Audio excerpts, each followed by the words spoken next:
রিজিক সমৃদ্ধ হোক, আমরা সবাই তার জন্য চেষ্টাও করব, দোয়াও করব। সেই সাথে আরেকটা কাজ আমাদের করতে হবে, তা হলো আমাদের চাহিদাগুলোকে সীমিত করার চেষ্টা করতে হবে, চাওয়াগুলোকে সংক্ষেপ করার চেষ্টা করতে হবে। একজন মুসলমান দুনিয়াটা যেহেতু তার জন্য তেমন গুরুত্বপূর্ণ না আখিরাতের তুলনায়, সেজন্য দুনিয়াতে আমি খেয়ে পরে কোনো মতে বাঁচার ব্যবস্থা হয় কিনা, জান বাঁচার মতো ব্যবস্থা হয় কিনা, এই চেষ্টা করতে হবে। আমাদের নবী করিম সাল্লাল্লাহু আলাইহি সাল্লামের বাসায়, তার ঘরে মাসকে মাস অতিবাহিত হয়েছে, শুধু শুকনা খেজুর আছে, কিচ্ছু নাই, চাল ডাল গোশ কিচ্ছু নেই, মাসকে মাস। আপনি বা আমরা নিশ্চয়ই এর চাইতে বেশি অভাবী না। কিন্তু নবী করিম সাল্লাল্লাহু আলাইহি সাল্লাম কোনোদিন তার অভাবের ব্যাপারে কারো কাছে অভিযোগ করেন নাই। তার মানে ওইটা তিনি মেনে নিয়েছেন যে আল্লাহ তাআলা আমার কি অবস্থা রাখছে, আলহামদুলিল্লাহ। তরকারি নাই, লবণ দিয়ে ভাত খাবো, কাঁচামরিচ দিয়ে খাবো, ভাত দুই বেলা নাই, একবেলা আছে, একবেলা খাবো, ভাত দুই বেলা সবর করবো। এই মানসিকতাটা লালন করলে যেটা হবে, এই যে রিজিকের কষ্ট, যতটা না ক্ষুধার কষ্ট, যতটা না পেটের কষ্ট, তার চেয়ে বেশি মনের কষ্ট। যেমন নাই, মানসিকভাবে আমি ডিপ্রেসড হয়ে যাচ্ছি, অনেকের আছে আমার নাই, পেরেশান হচ্ছি, দুশ্চিন্তাগ্রস্ত হচ্ছি। এই জন্য এগুলো উচিত না, এগুলো যথাসম্ভব দূর করার চেষ্টা করা দরকার। অর্থাৎ আমি আমার নিজেকে চেষ্টা করব আমার চাহিদাকে সংক্ষেপ করার, এবং যে অবস্থা আছে অবস্থা শুকর আদায় করার। সেই সাথে আপনি চেষ্টা করবেন, সাধনা করবেন, মেহনত করবেন এবং সিরিয়াসলি কাজ করবেন। আমাদের অনেক ভাই আছে যাদের রিজিকের কষ্টে তারা ভোগেন, কিন্তু রিজিকের কষ্টটা হয় মূলত বেশিরভাগ মানুষেরই সিরিয়াসনেসের ঘাটতি আছে, অথবা কোনো কাজকে ছোট মনে করেন, তিনি সব কাজ করতে চান না। মন মানসিকতা যদি এভাবে করেন যে আমি যে কোনো হালাল উপার্জনের মাধ্যম পাই সেটা আমি করবো ইনশাআল্লাহ, এক জায়গায় একটা কাজ করছি, সব বেটে বলে হচ্ছে না, সব মন মতে হচ্ছে না, এটাই দুনিয়া, এটা জান্নাত না, এখানে সব মন মতে হবে না। আপনি মনে করছেন অন্য অনেকে কাজ করছে, তারা কত শান্তিতে আছে। আপনি যাদেরকে শান্তিতে আছে মনে করছেন, হয়তোবা তারা অনেকে অনেক অশান্তিতে আছে, আপনি জানেন না। একজন খুব চকচকা অফিসে খুব টিপটপ গাড়িতে চলাফেরা করে, যায় দেখেন ওখানে তার এমন এমন কষ্টের মধ্যে সে আছে যে আপনি চিন্তাও করতে পারবেন না। সবসময় মানুষ অন্যটাকে অনেক বেশি ভালো মনে করে, নিজেরটাকে অনেক কষ্টের মনে করে। এই জন্য যারা রিজিকের কষ্টে আছেন বলে মনে করছেন, তাদের অনেকে আসলেই অনেক কষ্টে আছেন। তাদের প্রতি অবশ্যই সমবেদনা, যে মুসলমান আমরা দোয়া করি আল্লাহ তাআলা তাদের কষ্ট দূর করে দিন। কিন্তু অনেক মানুষ আছেন যারা রিজিকের কষ্টে আছেন বলে মনে করছেন, আসলে তারা সেভাবে রিজিকের কষ্টে নাই। অর্থাৎ এটাকে মানুষ চাইলে এই দৃষ্টিভঙ্গিতে দেখতে পারে যে আলহামদুলিল্লাহ, আমি কিছু মানুষের তুলনায় একটু কষ্টে থাকলেও আবার বহু মানুষের তুলনায় অনেক ভালো আছে, অনেকের তুলনায় আমি অনেক ধনী আছে।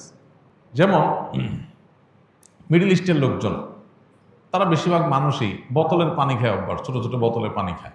বাসা বাড়িতেও তারা, অফিস আদালতে তো প্রায় অলমোস্ট সবাই বোতলে পানি খায়।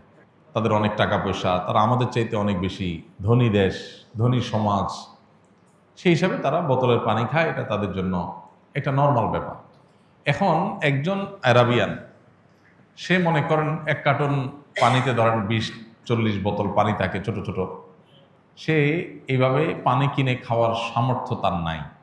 সে গ্লাসে করে ঢেলে ঢেলে বড় জার থেকে নিয়ে তারপর পানি খায়। সে নিজেকে কিন্তু গরিব মনে করে, কারণ তার আশেপাশে সবাই বোতল খুলে ডকডক করে পানি পান করে, সে এটা করতে পারতেছে না। সে কিসের পানি খায়? ফিল্টারের পানি, জার থেকে পড়ে সেখান থেকে সে পান করে। অথবা ফিল্টার করাও লাগে না, তাদের দেশে সব পানিগুলো জারের পানি ফিল্টার করাই আছে, ওইগুলো খায়, মগ দিয়ে খায়। তো মগ দিয়া যে খায়, এটা তার কাছে অভাবই মনে হয়। আহারে, আমি গরিব মানুষ, আজকে ওদের মতো টাকা থাকলে আমি এই বোতল খুলে ডকডক করে গিলতাম, একটা খাইতাম, ফালা দিতাম, আরেকটা ধরতাম। কারণ আমি পারি না, এই জন্য আমি ওই ফিল্টার করা যে জারের মধ্যে পানি থাকে, ওই জার থেকে ঢেলে ঢেলে খাই। এটা হলো গরিবের অবস্থা। আমাদের দেশে সেই গরিবের যদি আপনি তুলনা করেন যে পানি ফিল্টার করা লাগে না, সব ফিল্টার করা আছে, শুধুমাত্র ডাইলা খাওয়া। আমাদের দেশে অনেক মানুষ আছে যাহারে একটা ফিল্টার নাই, পানি সিদ্ধ করে করে ঢাকা শহরে অনেকে এখনো পান করে, অনেক কষ্ট করে। আমার যদি ফিল্টারের ব্যবস্থা থাকতো, অথবা ফিল্টার করা ছাড়া এরকম ডাইরেক্ট ফিল্টার করা পানি পাওয়া যাইতো, ডাইরেক্ট খাওয়া যাইত, তাহলে আমি ধনী হতে পারতাম। তাহলে এর কাছে ধনীর সংখ্যা কিন্তু বোতল খাওয়া না, এর কাছে ধনীর সংখ্যা হলো ফিল্টারের পানি পাওয়া। তাই না?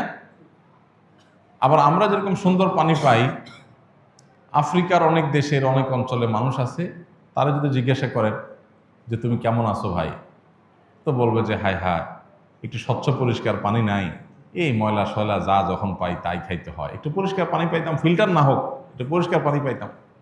তার কাছে ওইটা হলো ধনী হওয়া।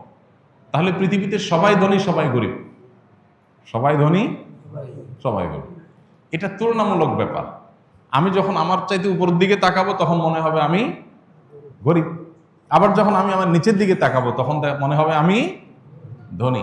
নবী করিম সাল্লাল্লাহু আলাইহি সাল্লাম আমাদের এই সমস্যার সমাধানের জন্য দৃষ্টিভঙ্গিটা পাল্টাতে বলেছেন।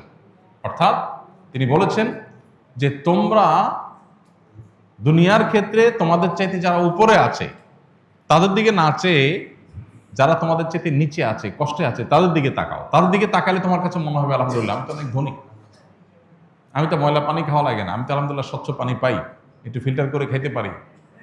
তো এই দৃষ্টিভঙ্গিটা আমাদের দুনিয়ার ক্ষেত্রে লালন করতে হবে। দিনের ক্ষেত্রে, আমলের ক্ষেত্রে হলো উল্টা। সেক্ষেত্রে হলো আমি আমার চাইতে যারা উপরে আছে তাদের দিকে তাকাবো, তখন মনে হবে আমি আর কি এমন আমল করলাম, আমি আর কি এমন ভালো কাজ করলাম। তো আল্লাহ তাআলা আমাদের এই দৃষ্টিভঙ্গিকে পরিবর্তন করার তৌফিক দান করুন। আমরা যারা কষ্টে আছি, অভাবে আছি, তারা মনে কষ্ট নেব না, তারা ভুল বুঝবো না যে হুজুর আমরা কষ্টের কথা বললে আপনি ওয়াজ শুনাই দেন কেন, পারলে একটু আসনা ফাউন্ডেশন থেকে টাকা এনে দিয়ে দিবেন, টাকা না দিয়ে আপনি ওয়াজ শুনাই দেন কেন। ভাই, টাকা আসনা ফাউন্ডেশনের টাকা এভাবে দিতে পারবো কি পারবো না সেটা তো ভিন্ন আলাপ, কিন্তু টাকার চাইতে বড় সলিউশন হলো এই মানসিকতার পরিবর্তন।